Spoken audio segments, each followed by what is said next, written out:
A woman has been charged in connection to a deadly shooting on Fort Riley this week. According to the U.S. Attorney's Office in Kansas, 30-year-old Margaret Schaaf has been charged with second-degree murder in the Monday death of Greg Schaaf at their home on Post. Margaret made her initial court appearance Thursday in front of U.S. Magistrate Judge Rachel Schwartz. If convicted, she faces up to life in prison. The Department of Army Criminal Investigations Division and the FBI are investigating. A Junction City man is behind bars in connection to a homicide in Wichita. According to a joint statement from the Junction City and Wichita Police Departments, officers from the Wichita Police Department responded to a shooting on the southeast side of Wichita just before 2 a.m. Thursday. Officers located 26-year-old Adriana Hidalgo of Wichita with a gunshot wound. She died at the scene. An investigation later determined that the suspect was the woman's 38-year-old boyfriend, who has not yet been identified, but say that he did return to Junction City, where he was arrested about 6 hours later Thursday. The Wichita and Junction City Police Departments are said to be working together to compile additional evidence before the suspect is transferred to Wichita to face formal charges. A bill that would give Riley County some authority over nuisance properties has cleared the first hurdle toward becoming law. Senate Bill 162 passed the Senate Thursday on a 34-5 vote. It would grant Riley County the ability to force landowners to clean up nuisance properties in unincorporated areas. Commission Chair John Ford says it adds another tool to bring a relatively small amount of property owners into compliance. I've always been of the opinion that why should 2% get away with it at the expense of the other 98? The bill mirrors similar legislation in Sedgwick County for assessing liens on properties that a court has determined to be in need of cleanup. Before any abatement could happen, Riley County would be required to have obtained a conviction for a county code violation resulting from said nuisance within a year of any order being issued.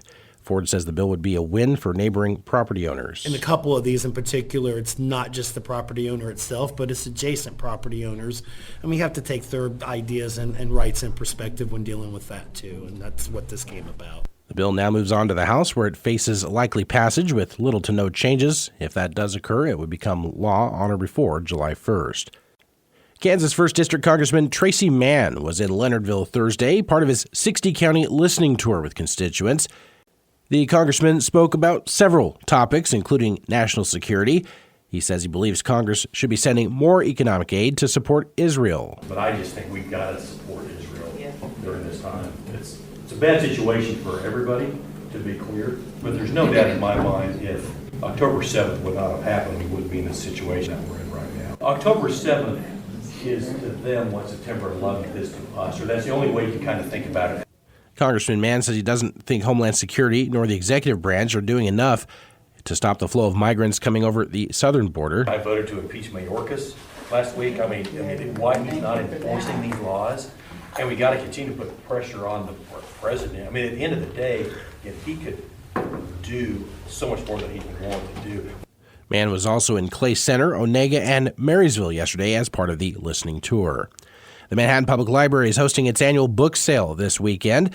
It serves as a fundraiser for library initiatives as well as an opportunity to engage the community through multiple forms of media.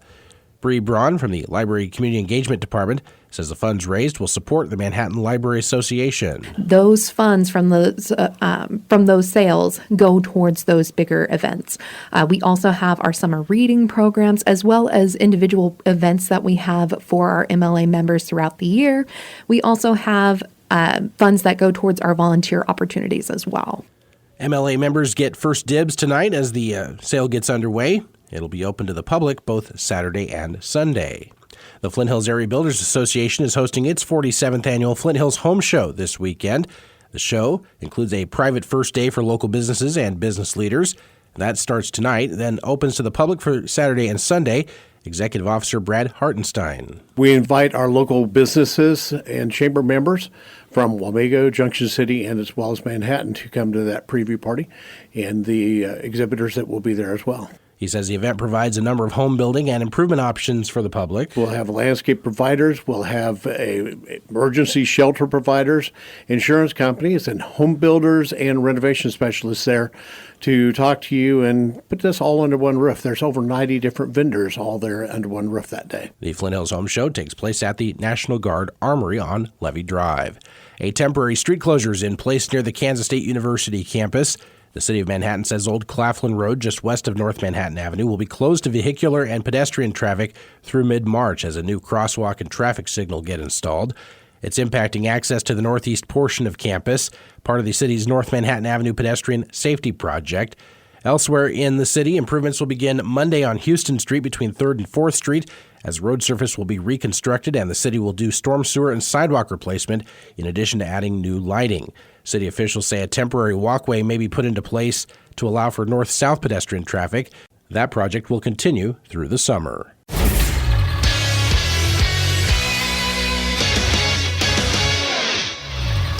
Good morning, I'm Troy Coverdale with your sports headlines at News Radio KMAN. As KMAN's morning news continues, 6 Manhattan High wrestlers advanced to the semifinals in the 6A Boys State Tournament on Thursday, with all 13 Indian wrestlers having won at least one match on the opening day. Undefeated 113-pounder Ezekiel Witt, Caleb Hutchinson at 120 pounds, Cameron Coonrod at 126, Ben Uhr at 157, Landon Dobson at 190, and Raymond Gary Hernandez at 215. All won their opening 2 matches Thursday to move into this afternoon's semifinals. At 138 pounds, Jameel Agnew dropped his quarterfinal match, as did Logan Lagerman at 144. Clayton Frane's quarterfinal at 275 pounds went double overtime before he dropped a 3-2 decision to Sebastian Lopez of Garden City. Brecken Chris Funk at 132 pounds, Jackson Rady at 150, Caden Dabini at 165, and Max Evans Pryor at 175. All won second-round consolation matches yesterday, staying alive on those brackets. At the girls' 6 and 5A tournament, Manhattan sent 2 wrestlers to today's semifinals. Unbeaten Sage Rosario is through to the Final Four at 155 pounds, and Kayla Kramer will wrestle for a spot in the finals at 120 pounds. Elena Silfer and Sophia Hemi both won their second matches on Thursday at 140 and 145 pounds respectively. They too had suffered losses in the opening round and will continue with second-round consolation matches to start today's action at noon. 3 other wrestlers were eliminated after 2 matches for Manhattan High. Alexis Hassler at 110, Evelyn Thornburg at 125, and Tierra Young at 135. A rundown on the Indians as well as the other area squads at the state tournament can be found at newsradiokman.com this morning. High school basketball sub-states last night getting underway in the state's smallest classifications. 1A Division II boys sub-state. Pike Valley falls to Blue Valley Randolph. The Rams, a 64-47 winner on the road. Their girls will open with Lynn tonight in those sub-state quarterfinals. The Mankato sub-state quarterfinals saw the Frankfort boys defeat Washington County. That's in 1A Division I, 44-19. The Frankfort girls have tonight off. They will open play in the sub-states next Thursday. Also last evening, Wamego over Concordia, 52-41 in boys action, while the girls were able to scratch out a 40-39 win over Concordia. Riley County's girls also by 1 over St. Mary's by a final of 25-24. The Riley County boys fall to St. Mary's 74-52. The K-State baseball team opens its first home series of the season this afternoon, welcoming in Holy Cross for a 3 o'clock contest. The Wildcats will send Ty Rule to the mound this afternoon against right-hander Danny Macchiarola. Jacob Frost gets the start tomorrow against Alex Bryant. Holy Cross will start Sean Scanlon on Sunday. The Cats have not named their starter yet. While the Cats returned home from their 4-game start to the season in Arizona at 2-2, Holy Cross is 1-2. Sunday's game is being moved up to an 11 o'clock start. Coverage begins online that morning on newsradiokman.com. We'll join the broadcast in progress at noon that day here on KMAN. This afternoon's coverage gets underway at 2:30. The K-State men's basketball team tries to end a Big 12 slide when facing BYU for the second time in 2 weeks tomorrow afternoon at Bramlage. Coach Jerome Tang says the 24th-ranked Cougars offer a different style of play than the norm in the conference. So some of your defensive rules have to change. Some of your help side coverages have to change. And then you have to get your scout team to try and run that and make that adjustment pretty quick. So it is difficult. Tip tomorrow at 1. The Wildcats and BYU are facing each other in Manhattan for only the second time in history. The K-State women, meanwhile, have an extra day of rest before they visit Kansas for the second of the Sunflower Showdown tilts this season on Sunday. Tip will be at 1 Sunday afternoon, with coverage on Sunny 102.5 getting underway at 12:30.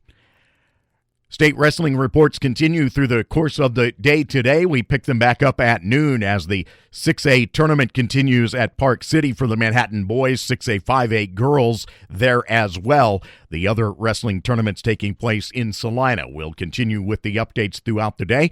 Plus, K-State baseball coming up this afternoon with coverage beginning at 2:30, first pitch at 3 o'clock as K-State takes on Holy Cross on News Radio KMAN.